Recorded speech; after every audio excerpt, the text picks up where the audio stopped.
Bem-vindos a mais um episódio do videocast Rio Ethical Fashion, com patrocínio do Sebrae, copatrocínio do Shopping Leblon, Instituto E e Osklen.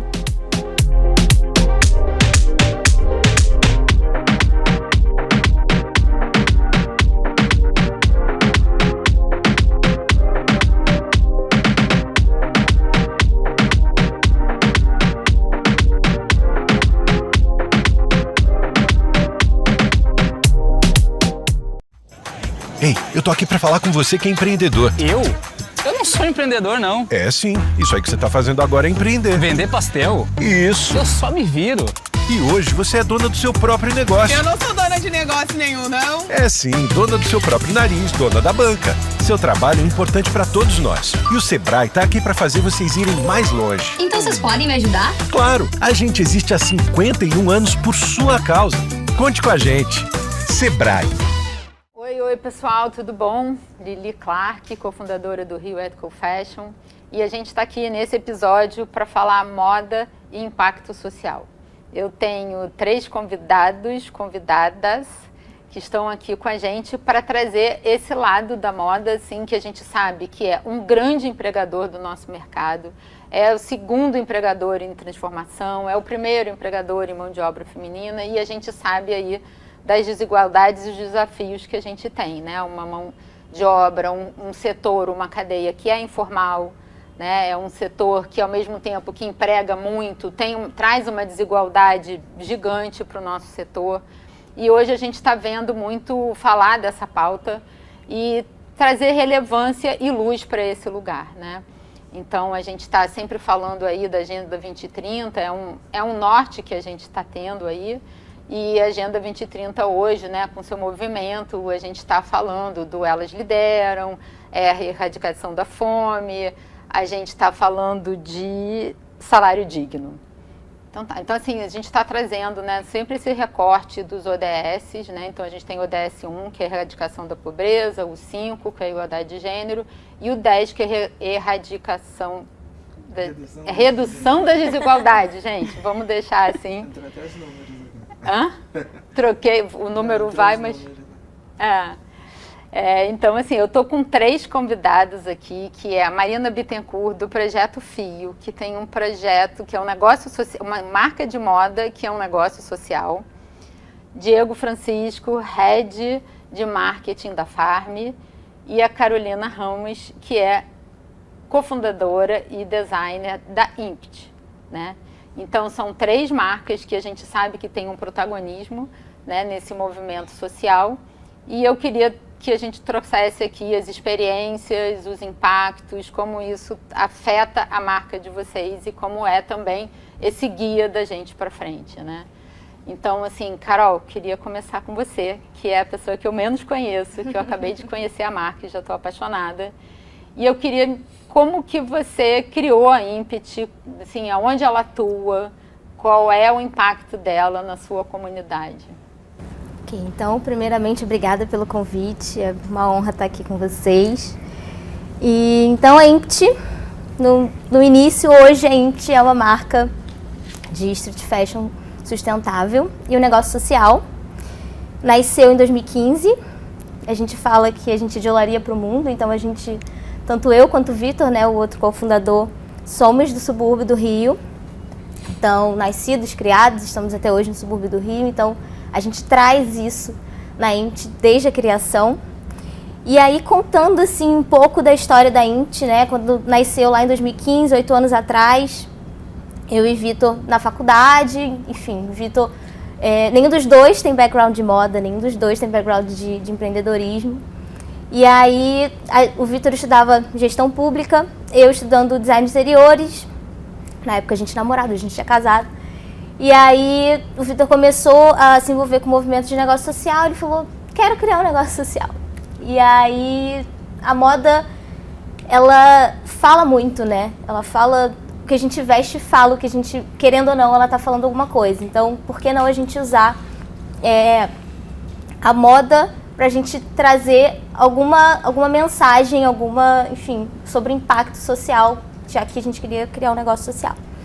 E aí, começamos a pesquisar e aprendemos muito na marra, errando, e de que forma a gente pode fazer impacto social. E, enfim, ao longo desse tempo a gente foi entendendo, foi aprendendo muito, e o nosso impacto ele é meio extenso, assim. Então tem a questão da produção local. Hoje a maior parte a gente prioriza que a produção seja no subúrbio do Rio, então a gente tem isso hoje, nossos produtores serem certificados a BVTEX para ter uma condição de ética de trabalho. Qualidade, preza muito pela qualidade para que a roupa dure bastante tempo. E além do design, né, pensado dessa forma também. E a gente tem o nosso compromisso de 10% de doação, que 2% a gente doa para as ONGs locais, e 8% a gente integra os artistas locais independentes para as ações que a gente faz de marketing, enfim, de construção. Cada coleção a gente tem uma integração diferente para esses 8%, mas a gente cresceu muito junto com esses artistas locais, então a gente construiu ao longo desses 8 anos de que forma a gente pode trazer esse impacto social que foi muito orgânico e que hoje faz parte do nosso compromisso. E, enfim, nosso público ao longo desse tempo é muito streetwear, mas temos trazido cada vez mais a questão da moda sustentável, porque é muito interessante que a gente focou tanto no social e que depois a gente entendeu tanto o impacto também ambiental que a gente tem, e que, óbvio, é muito importante, mas a gente estava tão envolvido no impacto social, acho que por conta também da questão da Zona Norte do Rio. A gente está ali muito dentro de muita desigualdade, então a gente queria muito trazer isso para a marca. E aí a gente foi entendendo, especialmente quando a gente se tornou empresa B, né, se certificou como empresa B, e aí a gente começou a entender muito que a gente tinha um impacto ambiental também muito grande, muito, muito interessante, assim. Então foi um norte para que a gente continuasse, que a gente medisse o que a gente fazia, que a gente não entendia muito bem, e que a gente seguisse para a gente ir aprimorando ao longo desses anos seguintes, né, que estão vindo. É um aprendizado sempre, né? E a gente tem um pilar. Com certeza. E vocês vendem aonde? A e-commerce. A gente, os 8 anos são de e-commerce, a gente está vendo se a gente muda essa questão nos próximos anos, pensando no público da moda sustentável, mas o público do streetwear ao longo desses anos foi só e-commerce. Então tá bom, então para achar a Impt tem que ser no e-commerce. Então tá. Marina, queria agora que você contasse um pouquinho da trajetória de vocês. Eu conheço um pouco, é linda. Sim. E você contasse o trabalho, as áreas que vocês atuam, né? Como começou e como Sim, vocês estão. Com certeza. Primeiro, obrigada pelo convite, muito bom estar aqui, gente, conhecendo e aprendendo muita coisa, com certeza. O Fio começou lá no final de 2017, mais ou menos, muito fruto das insatisfações que eu e as minhas sócias a gente tinha vendo o mercado da moda e tendo trabalhado nele, né? A gente tinha muita vontade de trabalhar com moda, mas a gente entendeu que daquele jeito que a gente via nas fábricas e nas empresas que a gente tinha trabalhado não fazia sentido. E a gente sempre foi muito ligada a coisas feitas à mão e, enfim, a gente pensou que, cara, aquela sensação de poder falar fui eu que fiz, tipo, não tem nada que se compara a isso, sabe? É muito gostoso. E a gente falou, cara, vamos impactar a vida de mulheres através dessa sensação do fui eu que fiz. E então, como é que a gente começa, né? Vamos pensar a melhor forma de começar uma marca de moda. E, enfim, a gente já gostava de bordado e a gente não tinha muito dinheiro para começar. E o bordado é uma coisa que você pode fazer com uma linha, uma agulha e um tecido. E você já consegue chegar em lugares incríveis só com isso, com essas 3 coisas. Não precisa de máquina, não precisa, né, de grandes investimentos. Então a gente começou, vamos fazer uma marca de roupas bordadas, e a gente chegou lá na comunidade do Horto, no Jardim Botânico. Conhecemos mulheres lá que estavam interessadas no bordado e tal. Falamos, vamos fazer uma coleção com vocês, e vocês bordam, vamos ver e tal. E a gente percebeu que elas não tinham muita segurança, muita autoestima, assim, para enxergar o bordado como um trabalho, sabe? Acho que elas não viam a possibilidade daquilo ser um trabalho remunerado um dia. E aí foi aí que, por acaso, entrou a arte-terapia, né, no FIO, que foram 2 arteterapeutas que convidaram a gente para participar de um encontro com as bordadeiras que tinham já um grupo, já tinham feito esse grupo de bordado como uma ferramenta de arte-terapia. E então a gente começou a frequentar esse clube que era lá na Tijuquinha, né, no Itanhangá. E aí a gente percebeu que as mulheres que tinham passado por esse processo da arte-terapia, que tinham entrado em contato com a sua criatividade, com, enfim, descobrindo as suas raízes, enfim, através do bordado, elas se apropriavam do trabalho de uma forma muito mais natural. Elas entendiam aquilo como uma possibilidade de uma geração de renda. E aí o FIO foi crescendo, foi, enfim, conseguindo criar coleções e bordando cada vez mais roupas. E é isso, assim, a gente foi crescendo e crescendo e indo para outras comunidades também e entendendo que a arte-terapia era algo completamente essencial, assim, para o trabalho remunerado poder existir, né? É uma coisa que vem antes, assim. E aí é isso, acho que respondi, né? Consegui. Respondeu, mas você não falou da Maré, que eu sei que vocês estão na Maré Exato. também. E que essa rede está crescendo, né? Porque agora você falou que vocês não estão mais só pontuando nas comunidades e as bordadeiras estão vindo, né? Exato, foi muito isso. Na Tijuquinha rolou super bem, tá lá o nosso grupo maravilhoso, perfeito, nossa rede de mulheres. E aí a gente foi indo para outras comunidades que são a Maré, né, principalmente, onde a gente tem um grupo de arte-terapia lá. E aí tem outras bordadeiras de outros lugares, tem bordadeiras da Rocinha, da Pavuna, de Irajá, enfim, muitos lugares que vieram atrás do FIO para ter um trabalho, porque elas eram indicadas pelas amigas, que são as bordadeiras do FIO, e que, enfim, contavam como era esse modelo de trabalho. E é isso, é um modelo de trabalho muito que consegue abranger mulheres que não tem o perfil que a gente vê de trabalho, né, de CLT, que sabe, uma pessoa que consegue estar num estabelecimento de 9 às 6, sei lá, sabe, as mulheres têm muitas vezes duplas jornadas de trabalho porque elas cuidam dos filhos, da casa, e aí a gente consegue, através do FIO, oferecer um trabalho sob medida, no sentido de que elas podem bordar em casa, no tempo delas, escolhendo as peças que elas querem, nas dificuldades do tipo de bordado que elas querem e se identificam. Então, isso atraiu muitas mulheres. E aí tem essa percepção que a gente teve, que foi, quando a gente foi para Maré, em parceria com a Rede da Maré, a gente tem um grupo lá na Casa das Mulheres. E a gente percebeu que essa comunidade em específico tem um perfil diferente das outras que a gente já vinha trabalhando, porque são mulheres que estão vivendo a violência armada, violência no território de uma forma muito próxima, muito cotidiana, né? Elas estão convivendo ali com aquilo diariamente. E aí acabou que a possibilidade de oferecer um trabalho para essas mulheres não era mais a prioridade delas. A gente percebeu que o trabalho terapêutico, né, através do bordado, através da arte-terapia, era muito mais essencial. Era algo que, tipo, para elas conseguirem trabalhar, elas precisavam ainda se nutrir muito delas mesmas, da criatividade. E é isso que a gente tem feito hoje em dia, então, na Maré. Então, tem 2 processos, né? Tem um de conseguir incluir elas dentro do mercado da moda, né? Oferecendo um trabalho, e também um trabalho terapêutico de resgate dessa criatividade, dessas potências que elas têm, sempre trazendo as raízes delas e relembrando quem elas são na sociedade.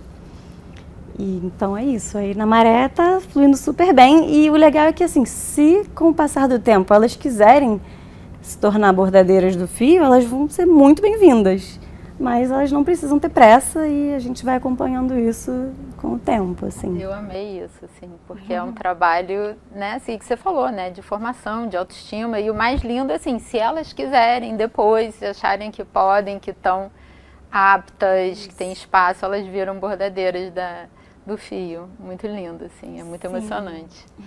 E aí eu queria agora vir para o Diego, né, que também gosta muito de falar da trajetória dele, mas chegou como head de marketing, né, de uma superpotência que é a Farm, que já tem todo esse recorte, já tinha, e você entra na Farm num momento especial.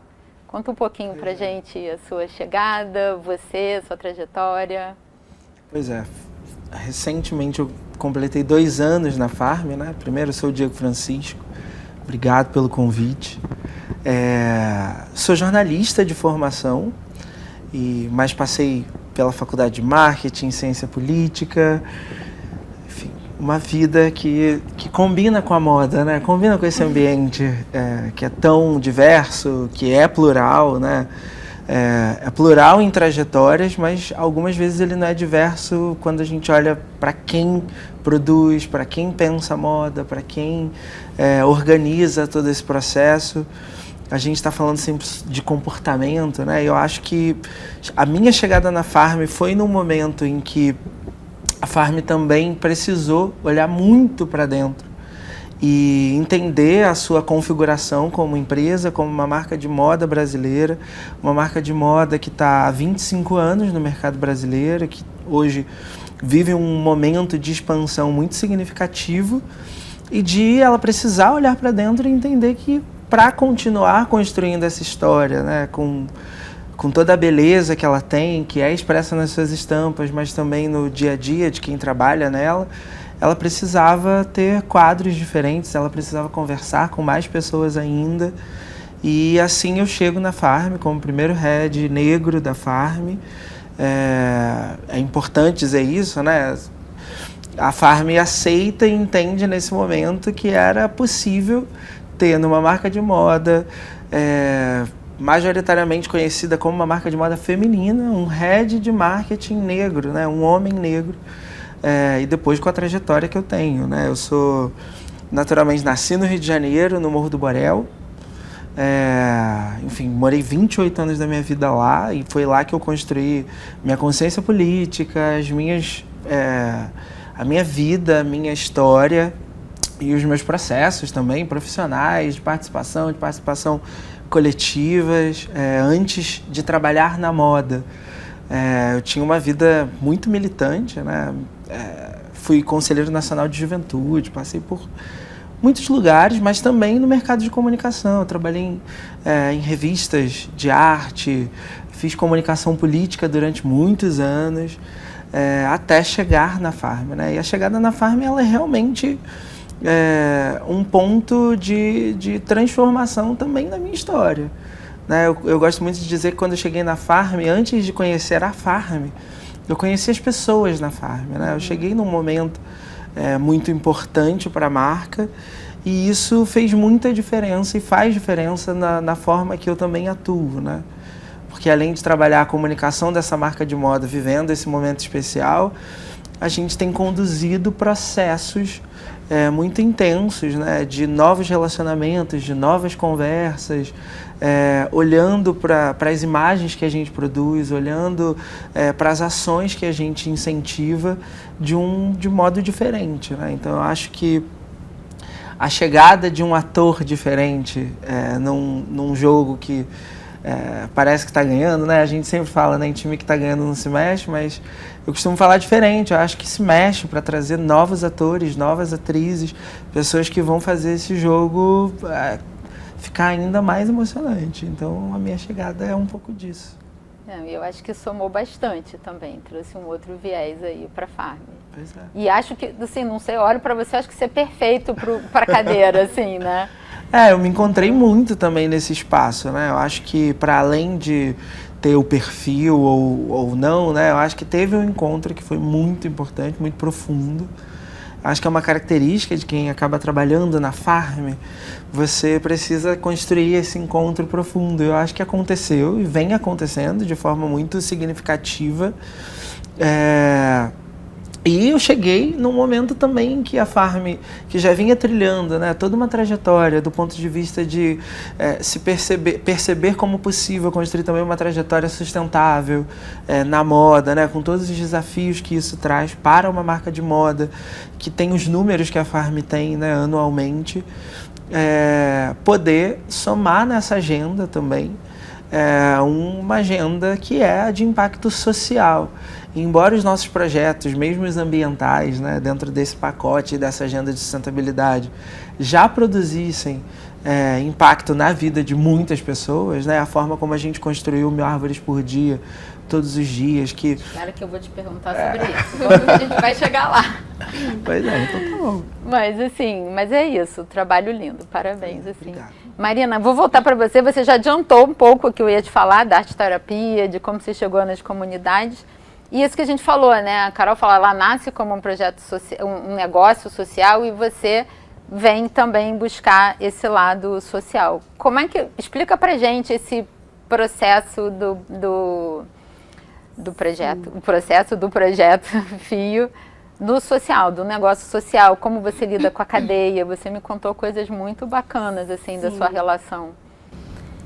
Então, a gente se considera um negócio social mesmo, né? A gente diz que não é o segundo setor e nem é o terceiro setor, é o setor 2,5, né? A gente não tem como objetivo principal a geração de lucro, mas o lucro tem que existir, mas é isso, o gerar impacto social é a parada, né? O principal ali. E a gente já tem isso muito certo pra gente, que nosso grande objetivo é gerar um impacto social na vida de mulheres através do bordado, seja pela terapia ou seja pela remuneração, né? E aí a gente foi, enfim, descobrindo essa forma de trabalhar, sempre atrelada a esse processo da arte-terapia, mas enfim, a gente foi muito tendo que descobrir meio que tudo, né, enquanto a gente estava andando, porque a gente sempre olhou muitas referências, né, de marcas que também trabalhavam dessa forma, que se diziam negócios sociais, tipo a Flávia Aranha, a Catarina Mina, são grandes inspirações pra gente, mas essa coisa de ter que escalar, né, a empresa e ao mesmo tempo ter as mulheres sempre foi muito desafiador, assim.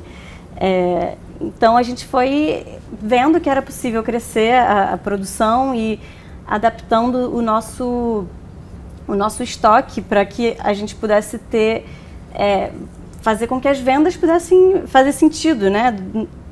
Assim, no sentido de que, assim, a gente costurava as peças, lá tem a produção da costura e depois vem o bordado. Então, e a gente percebeu que isso é uma grande vantagem porque a gente consegue adaptar o nosso estoque de acordo com a demanda, né? Então, se está vendendo muito aquela estampa, a gente pede para elas bordarem mais aquela estampa. Então, a gente consegue fazer uma adaptação do estoque, né, semanalmente. A gente vai toda semana vendo certinho e adaptando isso. Isso foi uma grande descoberta, assim, pra gente, essa metodologia doida aí de ter o mínimo de excedente possível, né? Foi muito, muito bom. E não sei. É um processo inovador, né? Assim, eu vejo que você contando assim, a cada etapa, né? A negociação, o pagamento, como que elas funcionam. Ela pode fazer uma peça, faz. Ela pode fazer 20, ela faz. Exato. Né? Assim, eu achei isso como manter esse negócio sabendo que você está dependendo. A gente quer poder abranger o máximo dos perfis de mulheres. mulheres. Pelas pessoas, assim, né? A gente acha muito bom. Crescendo, né? Crescendo sempre e muito prestando atenção, né, no impacto social positivo na vida delas. Então a gente gosta de dizer que a gente quer poder impactar o máximo de perfis de mulheres. Aí tem a bordadeira, que é mais idosa, que vai bordar, sei lá, 5 peças por mês, mas que já está fazendo a maior diferença. E tem a outra que já ultrapassou o salário do marido, entendeu? Que é incrível. Isso é, tipo, maravilhoso de ver elas, assim, elas falando sobre isso, assim. E ver essa diferença mesmo, né, que a gente foi acompanhando de quem se apropria do trabalho de uma forma muito, muito única e quem ainda não está lá, né? A gente vai aos poucos acompanhando isso tudo, né? Sempre. Incrível. E aí eu vou voltar para Carol agora, né? Assim, você já falou que você é uma marca B certificada, quero que você conte um pouco sobre isso e, assim, com o mérito de ser a primeira marca de streetwear global, né? Então, e também, assim, várias coisas que eu olhei no site e, assim, cheias de chancelas, assim, Forbes, Rio Criativo, a BVTEX, agora vocês são membro do Pacto de Moda e Lifestyle Consciente. Eu nem conhecia essa categoria, né, da ONU, do Pacto. Conta, assim, como é que é construir essa marca com tantos endereçamentos, né? Assim, como é isso? Então, a gente se tornou empresa B em 2021, março de 2021, e a gente já tinha uma relação com o Sistema B Brasil desde 2017, já tinha no nosso coração muito de que a gente queria ser empresa B, mas a gente estava ainda se entendendo como marca ao longo desse tempo. E aí 2021 foi o ano e foi muito interessante, assim, pra gente, porque a gente sempre foi o que eu falei, assim, já tinha um namoro, assim, sabe, de querer ser empresa B. E então a gente buscou o certificado por entender do certificado, mas não pensando no pós, o que aquilo podia acontecer. E foi no momento que a gente estava vivendo internacionalização e aí veio um boom absurdo positivamente de contato por conta disso. E aí que a gente foi descobrir que a gente era a primeira do streetwear. A gente não se certificou por esse interesse, a gente descobriu. Assim como a gente descobriu que a gente é a primeira empresa B do Brasil fundada por negros também. A gente descobriu depois. Então, a gente ficou muito surpreso, assim, veio Viraram gente... embaixadorzinhos da B. Basicamente isso. A gente fala que é uma coisa boa, óbvio, mas também é uma responsabilidade, sabe? A gente quer muito... A gente é o primeiro, mas a gente não quer ser o único, nenhum dos dois lados, definitivamente. Então, a gente quer trazer mais streetwear, a gente quer trazer mais empreendedores negros para se certificarem, mas foi muito interessante, assim, o impacto de contato e entendimento do internacional para isso. Então, tanto o nosso foco, que é os Estados Unidos, quanto a Europa, foi muito interessante. Mas desde o início, assim, desde que a gente criou a marca, acho que poderia, talvez porque a gente não tinha esse conhecimento, fazer parte de redes dessa forma faz muito sentido pra gente. Eu falo que a INT é sobre pessoas, então todo mundo que passou e vai passar ainda ao longo pela história da INT faz um pouquinho e ajuda um pouquinho, o feedback, uma conexão. Então, fazer parte das redes é muito interessante pra gente por causa disso. Então, foi assim com a certificação B. Foi por isso que a gente buscou também a rede de moda e lifestyle sustentável da ONU. Vocês que vão atrás? Sim. Eu acho que se eu parar para pensar em tudo, eu não consigo pensar se a gente vai 100% atrás, se vem alguns vêm em contato também, mas a gente vê muito pelos contatos que vão passando. Olha, isso aqui é interessante, ou alguma referência que a gente tem.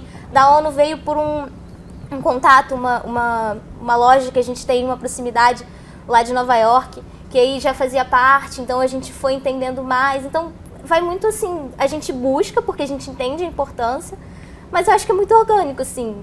A gente não fica, hoje eu vou procurar qual que eu vou entrar, mas a gente vai aprendendo e sempre foi muito rico pra gente, como marca, como empresa, pra gente entender. Óbvio que é muito legal ter um selo ali, mas no caso da certificação B, é uma baita responsabilidade, porque, enfim, tem recertificação, a gente está sempre monitorando, a gente está sempre... Ela é muito importante, foi muito importante para a gente entender os próximos passos. Legal. A rede vai ajudando vocês, né, nessa estratégia. Sim, eles são super abertos para trocar e entender, mas quando a gente preenche a BIA, a gente entende pontuação e o que a gente está fazendo. Que é a BIA, Carol?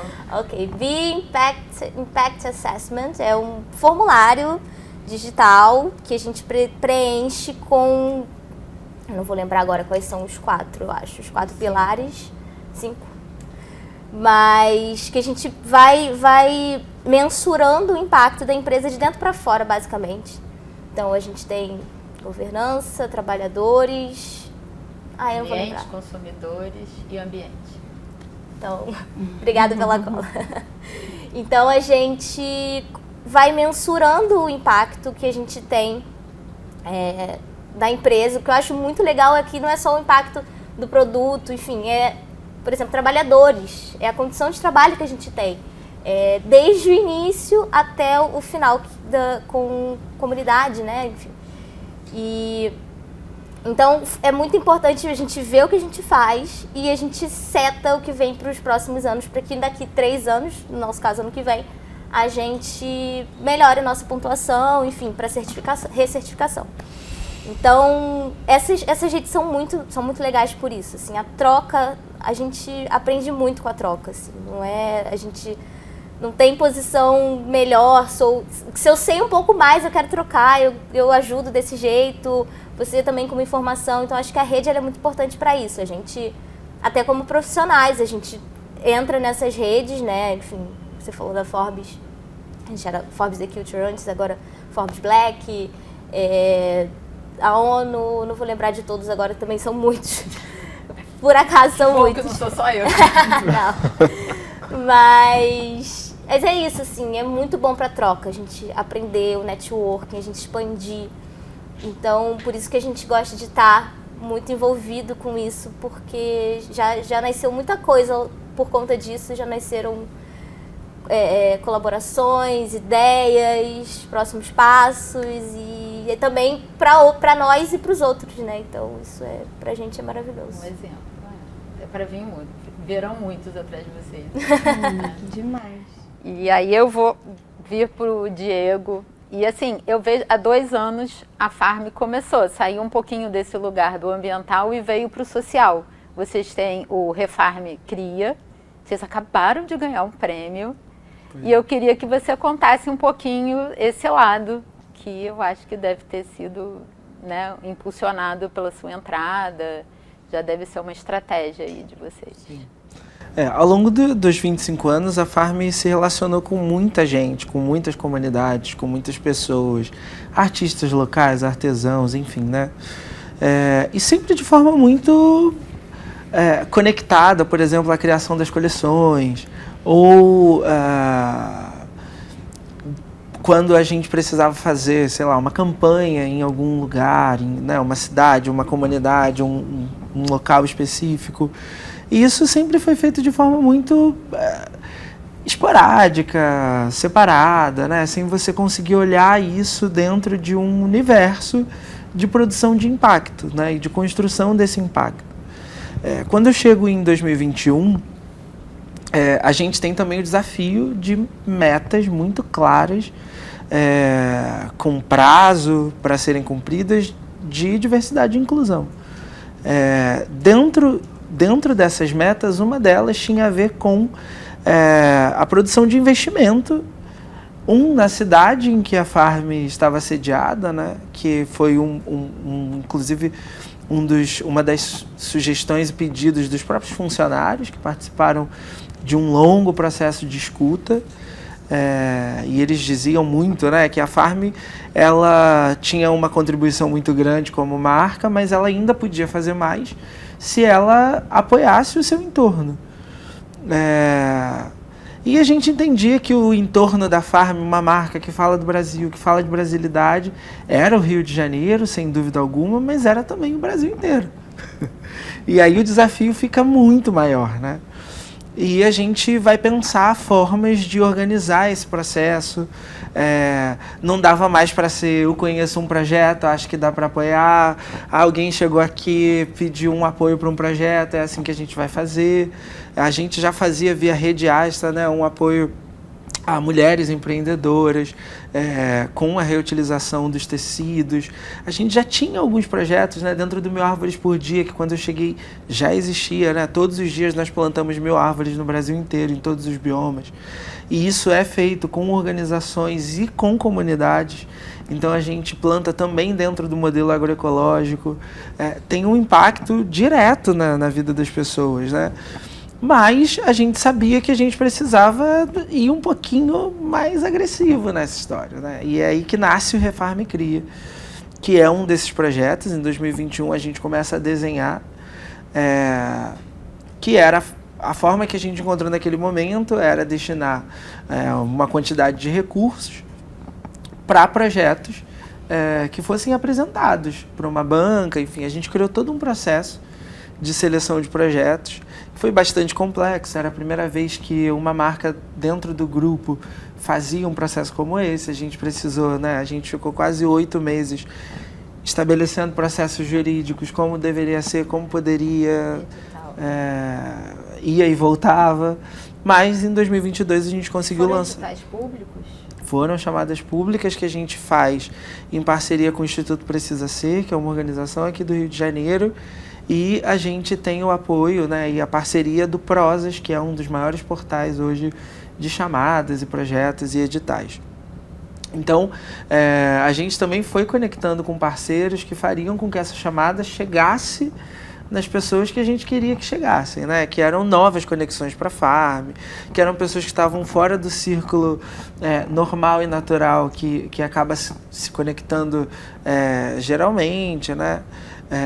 Ou que se conecta pelo desejo da marca naquele momento, da moda e da coleção. Então, a gente foi para um outro caminho, criando o Refarm Cria.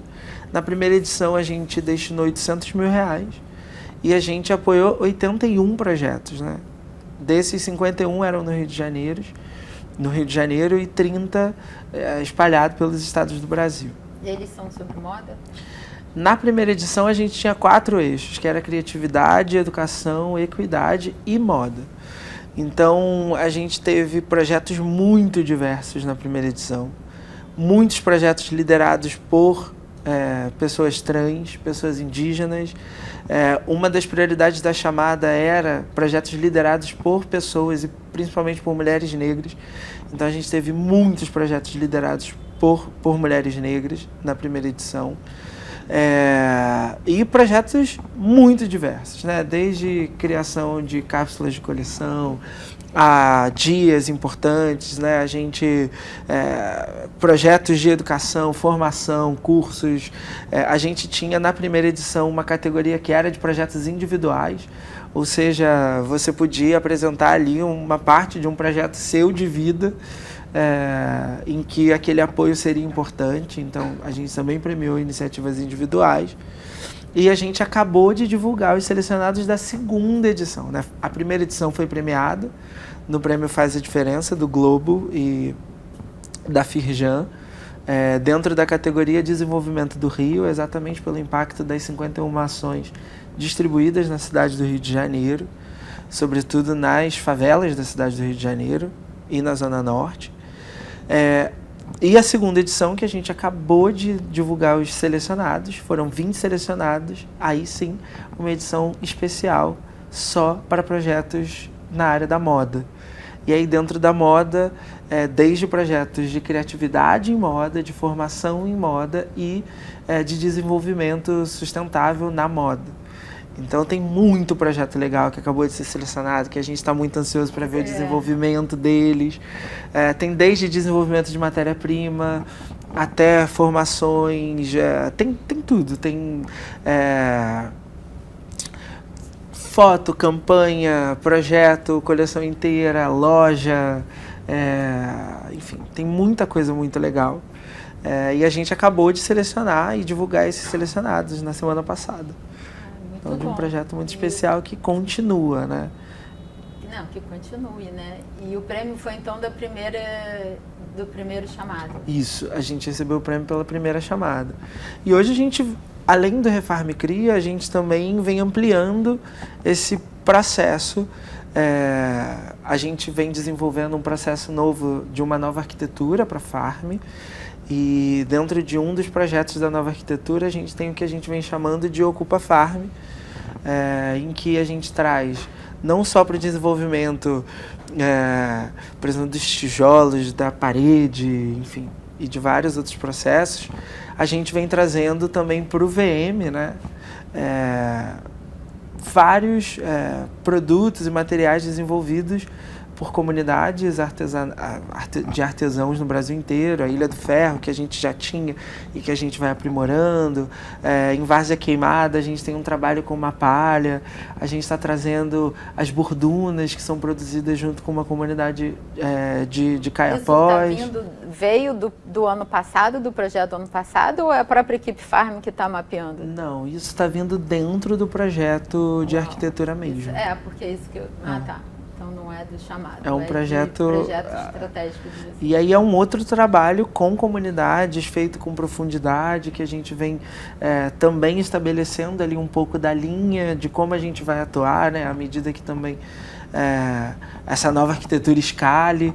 Ou seja, a gente vem produzindo um trabalho, uma forma de trabalhar com gente, com a produção desse impacto, com a forma que a gente chega também nessas comunidades e, enfim, nessas cidades, que é diferente, né? A gente vem tentando produzir um impacto que faça sentido, não só para a farm, não só para o desejo do belo, do esteticamente incrível, do efeito uau, mas que faça sentido também para quem participa dele, né? E eu acho que isso é uma virada de chave muito importante. Eu acho que a gente é um pouco como o BIA, né, o processo, esses frameworks de sustentabilidade, ESG, eles vão trazendo. Você vai andando um passozinho e vai fazendo outro, aí você vai descobrindo, já ocupei esse espaço, vou buscar um outro e trazer outro. A gente tem que fazer a sustentabilidade ser sustentável, né, e trazer esses players, esses artesãos, essas culturas, né, para junto. Vocês têm o poder de escalonar isso e de manter essa cultura viva, né? Então é muito bacana, assim. E aí agora, assim, uma última rodada pra gente, né? Assim, Marina, conta um pouquinho, assim, a gente estava pensando, quando pensou no videocast, a gente queria muito colocar as pessoas meio que em 2019, né? Quando a gente criou o REF, teve uma pandemia, né? A gente está aqui hoje e a gente tem o desafio da Agenda 2030, né? Como é que, assim, me traz cases, assim, aprendizados, né, do passado para cá e o que você quer para frente, assim, como é que está o projeto Fio para frente? Então, foi um baque bem forte mesmo a pandemia, né? Bom que você pontuou isso. Uma coisa bem marcante, assim, de lá para cá foi o fato da gente ter sobrevivido à pandemia, né? Só para começar, mas a gente conseguiu sobreviver muito por causa do financiamento coletivo que a gente fez, né, em 2020, que a gente colocou todas as nossas roupas, todo o nosso estoque de roupas e teve ideias também, fez oficinas como recompensas para os doadores, né? E por conta disso a gente conseguiu criar um auxílio fio para a nossa rede de bordadeiras e de costureiros também, enfim, colaboradores. E a gente conseguiu manter essa roda girando, mesmo quando ninguém podia sair de casa e tal. E isso não só em termos práticos da remuneração que a gente conseguiu oferecer para elas por conta do financiamento coletivo, a gente conseguiu continuar juntas, né? A gente conseguiu essa proximidade de tipo, tamo aqui, sabe? Todo mundo junto no perrengue, mas a gente vai conseguir passar por isso. E aí foi super bem sucedido o financiamento coletivo e a partir disso a gente criou uma coleção que a gente conseguiu fazer à distância de novo, porque o bordado é uma coisa que você pode fazer em casa, então facilitou demais isso. E a gente fez a roda girar de qualquer jeito, assim. O nome da coleção até era de coisas de casa, né? A gente não fez uma coleção só de roupas, era corpo-casa. E a gente conversou muito com elas sobre o fato de que, cara, nós somos as nossas casas, né? Nosso corpo é a nossa casa também, a gente tem que cuidar dele. E isso foi muito marcante, assim, porque se a gente não tivesse conseguido essa aproximação, sei lá, que pode ter acontecido, né? Mas então isso foi um momento, assim, bem marcante e eu acho que daqui para frente a gente quer continuar com os nossos objetivos, né, de estar muito focado no nosso objetivo principal, né, de combater as desigualdades de gênero, né, a ODS, é número 5, isso. E também a ODS número 12, né, de que é consumo e produção responsáveis, enfim. A gente está sempre querendo focar nisso e aumentar nossos esforços e olhar com mais cuidado para tudo isso, mas sempre pensando no mínimo de excedente na nossa produção, e a gente consegue usar todos os nossos retalhos das produções como material artístico na arte-terapia. A gente consegue não usar nenhum material que tenha poliéster, enfim, essas pequenas coisas que vão fazendo a gente caminhar em direção a isso, no nosso ideal, assim. E eu acho que, assim, de uma forma também muito pessoal minha, é continuar com esse trabalho da arte-terapia, conseguindo abranger mulheres das comunidades e mulheres que têm essa necessidade, né, de uma forma mais latente, assim, ampliar esse ramo, esse segmento no Fio, sabe? Quem sabe criar um departamento só para isso e crescer nessa parte do impacto social mesmo. É um grande objetivo, nossa. O olhinho brilha, assim, quando a gente fala sobre isso, assim. Mais cedo, numa mesa com a Renata, também veio esse brilho nos olhos, a Eloá. Então, assim, é um lugar que está realmente mobilizando a gente está entrando nesse contato, nesse acesso, assim, eu digo a gente porque eu estou botando no meu lugar de privilégio e tal, então, assim, tá com vocês, a possibilidade de estar aqui, né, como você deve estar sentindo, né, a gente tem esse lugar de ir, né, para as periferias e olhar para essa realidade e chamar para conversa mesmo, né, assim, muito. A diversidade, equidade e inclusão, né? Exatamente. Poder oferecer dignidade para essas mulheres, enfim. E só para fechar, assim, que me lembrei agora de uma coisa que uma bordadeira falou semana passada, assim, que são pequenas coisas, né? Mas que já fazem tanta diferença e deixam a gente tão pensando no futuro também, né? Como a gente quer que cresça. Ela falou que quando ela vai nos encontros de arte-terapia, é como se ela estivesse indo para uma festa, sabe? Ela vai lá arrumada para ir para uma festa, sabe? E ela tá indo lá abordar com a gente, naquela roda, se fortalecendo e junto com as outras mulheres que estão ali com ela, todas se fortalecendo juntas, sabe? A força disso, assim, é muito o que move a gente, e a gente só quer que isso possa crescer e vender muita roupa para isso crescer também. É o que a gente estava falando, né? Fazer a máquina gerar o crescimento para impulsionar mais mudança, né? É bem por aí. E você, Carol e Vitor aí, como que a Impet vai aí chegar nas ambições do ODS? Ainda Quais são as a novidades? gente, hoje, o nosso foco do ODS é o 12 e o 8, e a gente fala que hoje a gente está muito focado na internacionalização, médio, curto, médio e longo prazo, mas o nosso foco é que a gente mantenha justamente isso, assim, foi o que ela falou. A gente cresce e a gente cresce nosso impacto junto. Então, a gente quer manter o impacto, a gente quer internacional, a gente quer estar lá, a gente já estava nesse caminho e impulsionou com a certificação B, e aí a gente quer ir para o internacional e levar todo o impacto, continuar com a produção local, continuar crescendo.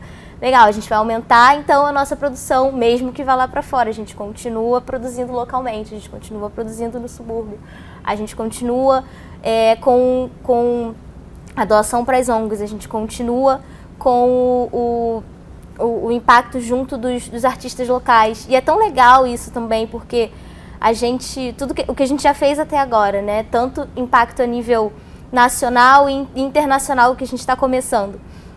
A gente levar os artistas junto com a gente através das campanhas, através das colaborações, através de vestir. E a gente também já ouviu tanto desse impacto para eles, né? O quanto isso abriu portas, o quanto isso levou eles para outros níveis profissionais, então isso é muito gratificante, assim, isso é muito legal. Então a gente quer crescer, sim, internacionalmente, mas a gente quer continuar e expandir o local, tanto com a produção quanto com os artistas. Então, a gente quer manter, ainda, se Deus quiser, ainda também crescer e ter mais impacto, ainda crescer, não só no impacto que a gente já faz, mas expandir, mas muito pensando nisso, no que a gente já faz, e a gente não quer perder definitivamente, assim, a gente quer crescer e manter, crescer junto o impacto. Teve até uma pergunta que uma vez fizeram pra gente, vocês querem internacional e como é que fica? Não, vai junto com a gente, todo mundo vai junto com a gente, não tem essa, não existe crescendo no Brasil e crescendo no mundo se não tiver as pessoas que estão com a gente, que passam até hoje com a gente. Então, muito pensando desse jeito, assim, não tem como crescer sem o que já tem, sem o que já foi construído. Adorei isso de, tipo, assim, vocês têm, né, essa doação, né, essa vocação, né, para os artistas, e é muito legal, porque o artista acaba levando a marca, né, a gente sempre usa o artista como influência, e você fazer o inverso, né, que assim, a marca vai levar o artista junto, né, sim, isso é muito bacana. A gente constrói junto, é fato. Foi o que eu falei antes, assim, foi muito orgânico do interesse do artista, sim, de usar, de se ver muito na marca, mas a gente viu que, cara, e como a gente constrói muito na conversa, não é uma coisa tipo, toma uma roupa e usa, é muito a gente, não, senta e vamos conversar, e vamos entender, e vamos ouvir você, assim como eles ouvem da gente também. Então a gente entendeu que só dar uma roupa não é suficiente. A gente sim tem essa parceria, mas a gente quer co-criar, a gente vai junto, a gente leva...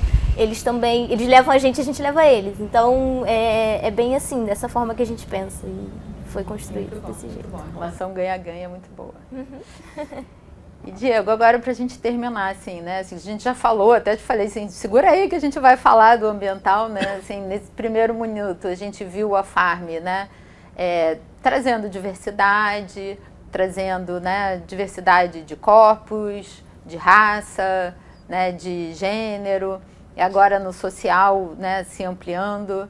Tem o 1000 árvores por dia. Eu acho que vocês já até são naturalmente carbono neutro, não? A gente já é carbono neutro. Já passaram de 1 milhão. Já passamos de 1 milhão de árvores plantadas. A gente é carbono neutro hoje ainda, né, a partir da compra de créditos de carbono. Mas com as árvores, né, com o plantio do 1000 árvores por dia, a gente já começa a ter percentual do próprio plantio. Então, que é muito importante, o nosso sonho e a nossa expectativa é que as árvores que a gente plante, né, elas também colaborem cada vez mais com esse processo, não só da neutralização do que a gente emite, mas a gente também vem entrando no desafio de reduzir as nossas emissões, eu acho que isso é importante. A gente, é difícil, é complexo, mas a gente tem as nossas coleções, os refarms, né, que são feitas a partir de reaproveitamento de tecido.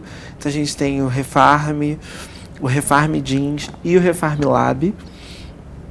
A gente já começa a ter, né, a gente já vem trabalhando há quase 3 anos com percentual de matéria-prima responsável. A gente consegue numa coleção hoje já chegar a 40% da coleção com matéria-prima responsável. Para o tamanho da coleção da Farm, é muita coisa. Imagino, eu pensei aqui comigo. Uma coleção no ano é um número bastante grande de peças, né? E a gente vem lutando para não só aumentar o número de matéria-prima responsável, como manter, não regredir, né? Então a gente fica ali fazendo o exercício na unha para ter matéria-prima responsável, para a gente conseguir produzir também as ações, né, de forma responsável e sustentável. Tem um impacto gigantesco, né? A gente acaba, tem essa coisa do tamanho, a gente acaba atacando vários dos ODS. A gente teve no último ano e meio, 2, verdadeiramente um processo de inclusão de pessoas de grupos subrepresentados, né? Um número grande. As metas que a gente tinha para 5 anos, né? A gente já cumpriu em 2 muitas dessas metas, então, sobretudo as metas de contratação. Hoje a gente tem um desafio de desenvolvimento dessas pessoas e a gente já está entrando neles, de desenvolvimento de lideranças, e a gente pensa que não, né? Mas quando esses grupos eles começam a também acessar o trabalho formal, a gente começa a atacar a erradicação da pobreza, a gente ataca a redução das desigualdades, porque a gente começa a ter um ciclo de pessoas que vêm de outros lugares, de outros territórios da cidade, que passam a trabalhar em outro universo, que tem remuneração, que tem os benefícios, né, dessa remuneração, isso gera impacto na vida das pessoas. Então, quando a gente começa a ter esses representantes desses grupos, né, até dos grupos subrepresentados, que são enormes, gigantescos na sociedade brasileira, mas a gente vai gerando impacto, né, no entorno de forma muito surpreendente, e muitas vezes a gente nem mede isso. Então, tem um desafio muito grande de gente, né, que a gente vem ampliando. Hoje a gente também já está super mergulhado no desafio de trazer pessoas com deficiência para todos os setores da Farm. Enfim, eu acho que a gente vem atacando porque a forma que foi construído o nosso desafio, né, de ser uma empresa sustentável, responsável, quando a gente começou exatamente olhando para onde a gente deveria atacar e colocando força onde aqui a gente consegue agora. Então a gente vai aqui com muita força e vamos para o próximo passo. Então, e na Farm a gente gosta muito de um desafio. A gente é muito competitivo. Então a gente, é para ser sustentável, é para ser. Então tudo bem. Grande, vamos lá. É para ser, então a gente vai, né? A gente acredita muito na potência e nessa capacidade que a Farm tem de ser megafone, né? Então eu acho que a gente tem muita chance de ser ponta de lança. Eu gosto de dizer muito, assim, né? Ser ponta de lança quando a gente fala de diversidade com verdade. Porque o processo, antes de estar na Farm, eu estava numa consultoria que falava de diversidade, né? Eu entrava em várias empresas para falar de inclusão, diversidade e desses processos. E é muito complexo. A gente acha que é simples só, né? Não é só contratar. Então, quando essas pessoas passam a estar dentro desse ambiente, você tem milhares de outros desafios. E eu acho que a gente vem construindo um processo que ele tem verdade. E eu acho que à medida que isso vai se tornando verdade, não só para quem vive o processo, mas verdade da marca, aí a gente começa a ser referência, ponta de lança, e a gente gosta disso. A gente gosta de ser a primeira marca do vestuário nacional que se internacionalizou da forma que a Farm se internacionalizou. A gente gosta de comemorar quando a gente bate, sei lá, R$1 bilhão de faturamento, mas a gente também gosta de celebrar, né, os feitos do outro lado, né, como ser premiado pelo Refarm Cria. A gente até falou muito, né, ganhar um prêmio no eixo de desenvolvimento do Rio, e não era porque a gente faturou, né, era porque a gente estava impactando a vida de pessoas, é muito simbólico para o momento que a marca está vivendo hoje. Então, é isso. Qual é o próximo desafio que você quer? A gente já está em um monte, né? O Ocupa é um. Eu acho que o desenvolvimento do Refarm Cria, né, e a sua expansão é outro desafio. Eu acho que, do ponto de vista de gente, a Farm está mergulhada nesse desafio mais do que nunca. Acho que a gente vai para um futuro em que esse impacto ele é cada vez mais verdade da marca. Hoje é verdade de quem trabalha na marca, né? E a gente até consegue fazer com que as pessoas percebam. Mas, pouco a pouco, eu acho que ele vai se tornando uma verdade da marca, né? Você não vai olhar para a Farm sem imaginar que essa marca é uma marca que gera impacto positivo. Acho que esse é o nosso futuro. Estamos contando com a Farm aí para puxar ser essa ponta de lança, né? A gente está com vontade. E aí agora, gente, para terminar aquilo que a gente falou, assim, de tipo um livro, uma inspiração, uma referência para a gente passar para o nosso público, para... Então, eu gostaria muito de indicar essa exposição que está tendo agora no Paço Imperial, no Rio. Vai só até o dia 20, mas dá para ir, dá tempo. É muito maravilhosa, da artista plástica Mariana Guimarães. E ela trabalha com bordado. A gente teve a maravilhosa oportunidade de levar as bordadeiras para essa exposição e elas entrarem em contato com o bordado num museu, né? Algo que elas fazem ali sempre de forma artística, mas num museu, e foi incrível. E eu recomendo muito, é muito sensível e é isso, muito lindo. Você pegou o Instagram dela pra gente, porque a gente não tá só no Rio, né? Então, Senão Claro. a gente fala depois, a gente Sim, coloca. dá pra, no Instagram do próprio Paço Imperial, onde dá para ver as informações mais certinhas. É Paço Imperial RJ. Ali tem as datas e tudo mais. Tá bom. Tá bom. Diego, tem... Olha, eu vou indicar um livro que não tem tanto a ver com moda, mas tem também, né? Como um bom sociólogo no marketing. Eu acho que para os tempos que a gente vive, que a gente atravessa, às vezes pensar a solução não está diretamente conectado com esse lugar técnico, mas eu acho que a gente ainda precisa olhar muito para o que é a sociedade brasileira. Então eu queria indicar o livro Um Defeito de Cor, da Ana Maria Gonçalves. É um livro quase que de leitura obrigatória. E eu acho que dá para perceber muitos movimentos, né? Não só pelo fato de ser uma história impactante, incrível, mas dá para a gente pensar o nosso entorno, olhar um pouquinho e ver um pouco mais, né? Às vezes a gente está com o nosso olhar muito acostumado para um lugar. Às vezes a gente precisa fazer esse movimento de desafiar o nosso olhar. Então eu queria indicar esse livro. A palavra continua sendo desafio. Pois é. Bom, obrigada. Carol. Então, eu acho que, pensando em tudo que a gente já falou aqui, eu acho que eu deixo como quase um dever de casa, né, a pesquisa sobre negócios sociais e sobre empresa B. Porque a gente viu que, por exemplo, a certificação B era uma coisa ainda no Brasil, na moda então, ainda muito para se entender como funciona, o que significa ser uma empresa B certificada. Então, meu dever de casa não é um livro, mas é uma pesquisa no Google sobre referências de empresa B, entrar no site do Sistema B, que inclusive o Sistema B também tem um livro, se não me engano, o Manual das Empresas B, mas também procurar sobre negócios sociais, porque tem tanto, assim como a gente, ouvindo ela, é tão inspirador a gente olhar assim, o trabalho, o impacto que essas empresas fazem no dia a dia, assim, não só com números, mas com o dia a dia, com pessoas reais. Então, tem tantas referências incríveis, não só na moda, de trabalhos maravilhosos do movimento de negócios sociais, enfim, desde Muhammad Yunus e, enfim, todo ao longo desses anos de construção de movimento de negócios sociais. Então, meu conselho é um Google e vá a fundo, porque tem o mundo para a gente se inspirar a como ser uma empresa que impacte, mesmo que não seja desde o seu modelo de negócio, mas assim como a gente vê a Farm, né, que vai mudando e vai impactando ao longo dos anos e melhorando cada vez mais. Então, é isso.